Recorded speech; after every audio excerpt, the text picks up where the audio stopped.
테이퍼링 언급에 대한 가능성이 커졌다라는 제가 이슈를 가지고 왔어요. 그게 리차드 클라리다 연준 부회장이죠. 이게 엊그제 한 2, 3일 전에 나온 뉴스예요. 근데 이 뉴스가 굉장히 뭐랄까 이번 주는 제일 큰, 제가 생각할 때는 이번 주 제일 중요한 이슈 중에 하나였지 않겠느냐라고 판단을 해서 여러분들한테 좀 이제 말씀을 드리려고 제가 가져온 거거든요. 근데 이게 내년 말입니다. 2023년 금리 인상 조건, 내년 2022년이죠. 금리 인상이 조건에 충족이 되면 금리 인상을 하겠다는 거예요. 그러니까 이 말을 정확하게 우리가 이해를 해야 되는 게 테이퍼링 시작하겠다는 게 아니죠. 금리를 인상하겠다는 겁니다. 내년 말에. 그러면 현재 8월 달이니까 1년 반 남은 거예요. 그죠? 1년 반 이후 8월 달이니까 1년 6개월 이후에 금리를 인상하겠다는 테이퍼링을 최소한 얼마나 해야 되죠? 6개월에서 1년을 해야죠. 왜냐하면 오토파일럿이라고 그랬어요. 연준에서 얘기를 할 때 뭐라고 얘기했냐면 우리가 테이퍼링 시작하게 되면 두 가지 요건을 갖추고 있다. 어떤 게 조건, 첫 번째는 오토파일럿으로 매입 축소를 할 거냐, 아니면 MBX부터 죽이고 국채를 죽이는 분할로 해서 테이퍼링 진행을 할 거냐. 아직 결정되지 않았다. 그러나 지금 시장의 그 컨센서스는 오토파일럿이라고 그랬죠. 그 오토파일럿이 뭡니까라고도 물어보는데, 오토파일럿이라는 게 이제 비행 항공 용어인데 뭐냐면은 1,200억 불이잖아요. 1,200불인데 매달 100불씩 1년 동안 자동으로 빠지는 거예요. 자동으로.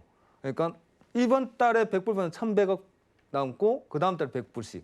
그러면 우리가 예상을 할 수 있죠. 아, 저번 달 100불 빠지니까 지금 얼마 정도 남았다. 얼마 정도 남았다. 자동으로 죽여 나가겠다. 그게 제일 큰 지금 이제 생각들이에요. 우리가 생각하는 이런 방법으로 테이퍼링을 시작하겠구나. 그러면 1년입니다, 여러분. 1년인데 그러면 내년 2022년 한 해 동안 테이퍼링을 마무리를 하고 그러면 2023년도에 금리를 인상한다는 조건을 갖춘다 그러면 올해 8월 달 잭슨홀에서 발표치가 나와야죠.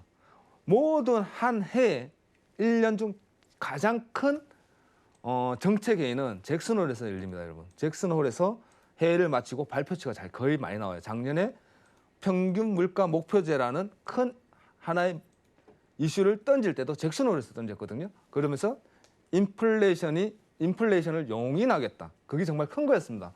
왜냐하면 올해 여러분들이 다 지켜봤지만 인플레이션이 5%까지 올라갔어요. 그죠? 5%까지 YOY 5%가 올라갔을 때도 용인을 했단 말이죠. 왜? 잭슨홀에서 인플레이션을 우리가 용인하겠다. 2%를 상회하더라도. 왜? 예전에는 2%가 올라오면 망치로 때렸죠. 안 돼 하면서 때렸는데 올라오도록 용인하겠다라는 겁니다. 그렇기 때문에 굉장히 큰 하나의 이슈를 잭슨은 던졌는데 올해도 그래서 다들 8월 달에 잘하면 8월 달에 테이퍼링 발표가 나올 수도 있다. 근데 그걸 받쳐주는 게 지금 현재 리차드 클라이더 연준 부의장의 발언과 그리고 옐런 의장이라고 하면 안 되죠. 지금 이제 경제 총리죠. 미 재무부 장관이죠. 그렇죠. 예. 미안해요. 미 재무부 장관이죠. 예. 미 재무부 장관입니다. 앨런이 국채 금리를 줄여겠다. 국채를 줄여나가겠다 그랬어요. 그러면 그게 무슨 말이냐? 곧 테이퍼링을 시작할 수 있으니까 밑에 받치겠다. 그러면서 저번 달 FOMC에서 나왔던 하나의 이슈가 또 하나 있었죠. 키다리 아저씨. 키다리 아저씨. 키다리 아저씨. 언제든지 내가 국채를 매입해줄게. 매입해. 걱정하지 마. 왜? 지급 준비율과 바꿀 수 있게, 맞바꿀 수 있게. 지준율이라고 그러죠. 지준율을 여러분들이 알다시피 대체할 수 있는 국채를 사 모아도 내가 언제든지 돈이 필요하면 연준에서 바꿔준다고 얘기를 했잖아요. 정책을. 창고를 열어둘 것이다라고까지 다 준비를 해놨다는 상황이죠. 그런 상황에서 현재 이번 달에 제일 중요한 게 고용률까지 좋게 나와요. 지금 현재 고용률까지 좋게 나오고 그리고 옐런 의장이 국채 발행 규모 축소를 가능 시사를 하고 있고 왜?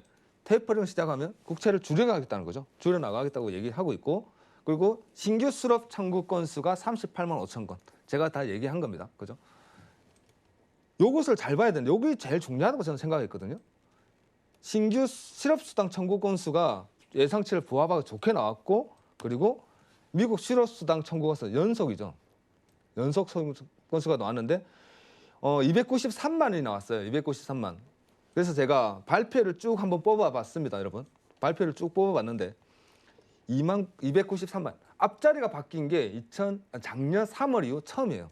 그만큼 고용률이 조금 좋아졌다는 겁니다. 좋아졌다는 것을 시사를 하는 부분이고 이 부분을 가지고 우리가 예상하는 거는 여러분들이 생각해야 되는 거, 아 정말로 이번 달에는 정말 좀 추세가 혼조일 수 있겠다. 그죠? 혼조일 수 있겠다. 우리는 예상을 해야 되는 거예요. 그래서 제가 볼 때 여러분들이 제가 차트를 한번 보여드린다면 시장에 대한 흐름을 읽어가는 것도 중요한데 솔직히 그렇잖아요. 실업 청구 건수가 좋게 나왔고 뭐 테이퍼링 한다 그러고 국채가 지금 현재 10년물 국채 금리가 아마 1.285인가? 그 굉장히 급하게 1.2%대 맞습니다. 네. 넘어갔어요. 지금 네. 1.28, 1.3포인트를 지금 PB를 네. 넘어가려고 하고 있거든요. 네. 이런 혼조석에 우리가 뭘 봐야 되느냐? 차트를 볼 줄 알아야 된다고 생각을 해요. 네. 왜냐하면 솔직히 그렇잖아요. 아이 그러면 채권도 올라가고 있고 뭐 실업률도 줄어들고 있고 구직자도 늘고 있는데 그러면 우리가 중요한 거죠. 그래서 차트가 올라간다고 내려간다고. 제일 중요한 건 여러분 제일 중요한 건 그거 아닌가요? 내가 지금 우리가 매매를 해야 되는데 매수를 봐야 되느냐 매도를 봐야 되느냐. 시황은 거시적인 장면에서 입장에서 봤을 때 시장은 현재 매수를 얘기하고 있고 매도를 얘기하고 있는데 나는 잘 모르겠다죠, 여러분. 잘 모르겠고 시장은 그렇다 치고 우리가 봤을 때 현재 올라가야 되느냐 내려가야 되는지에 대해서 말을 해달라는 거죠. 그러면 우리가 봐야 되는 거는 차트를 볼 줄 알아야 된다는 겁니다. 기술적 분석이 정말 중요하다는 거죠. 그래서 제가 지금 아까 설명드린 게 여러분 네. 매도입니다. 매도인데 지금 현재 15분 차트죠, 여러분. 15분 차트인데 제가 틱 차트에서 여러분 싸울더라도 지금 현재는 매도입니다. 올라온다면 싸우세요. 올라온다면. 그죠? 넘어가지 못한다면 매도입니다. 근데 올라오면 싸우라고 말씀드렸잖아요. 왜? 현재 올라오고 나서 다시 혼조로 바닥을 내려가고 있다는 거죠. 지금 60분 차트에서 보면 추세선 매매를 한다고 그래서 우리가 추세선을 가지고 매매를 하는데 보시면 이 부분을 딱 보시면 아시겠지만 제가 추세를 미리 지금 꺼놓은 게 아니라 이 부분까지 왔을 때 연결을 해둔 차트인데 현재 장 시작하고 양봉을 띄웠을 때 딱 그 자리까지 추세 라인까지만 딱 맞고 빠지는 것을 볼 수가 있다는 거죠. 그러면 뭘 얘기하는 거냐면 이 추세선 하나가 매매에 있어서 기준이 될 수 있다는 거죠. 매수와 매도에 대한. 그잖아요. 허공에서 요만큼 구간을 가지고 여러분들이 봤을 때 요만큼의 만일에 차트가 생성이 되어 있지 않다라면 요 캔들이 어디까지 올라올지라는 대한 예상치를 알 수가 없다는 거죠.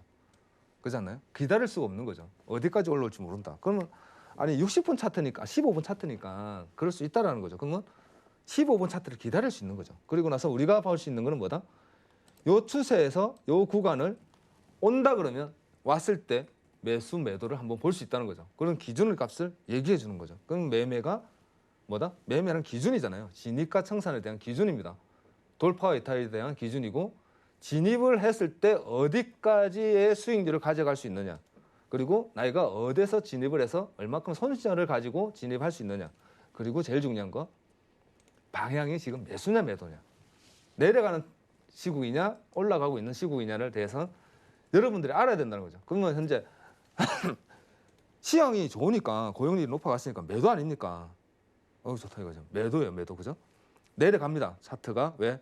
시장이 고용률도 좋고 시장에서 컨센서스가 지금 현재 테이퍼링 압박이 오니까 차익 매물을 던져야 되는 분위기죠. 그죠? 네. 좀 던지고 현금화 시키고 하는 분위기에서 내려가야 된다. 근데 중요한 것은 당장 안 내려간다는 거죠. 당장은 안 내려간다. 그러면 올라갔다 내려갔다 올라갔다 내려갔다 하는데 매매는 데일리 트레이딩 매일 하는 거죠. 매일.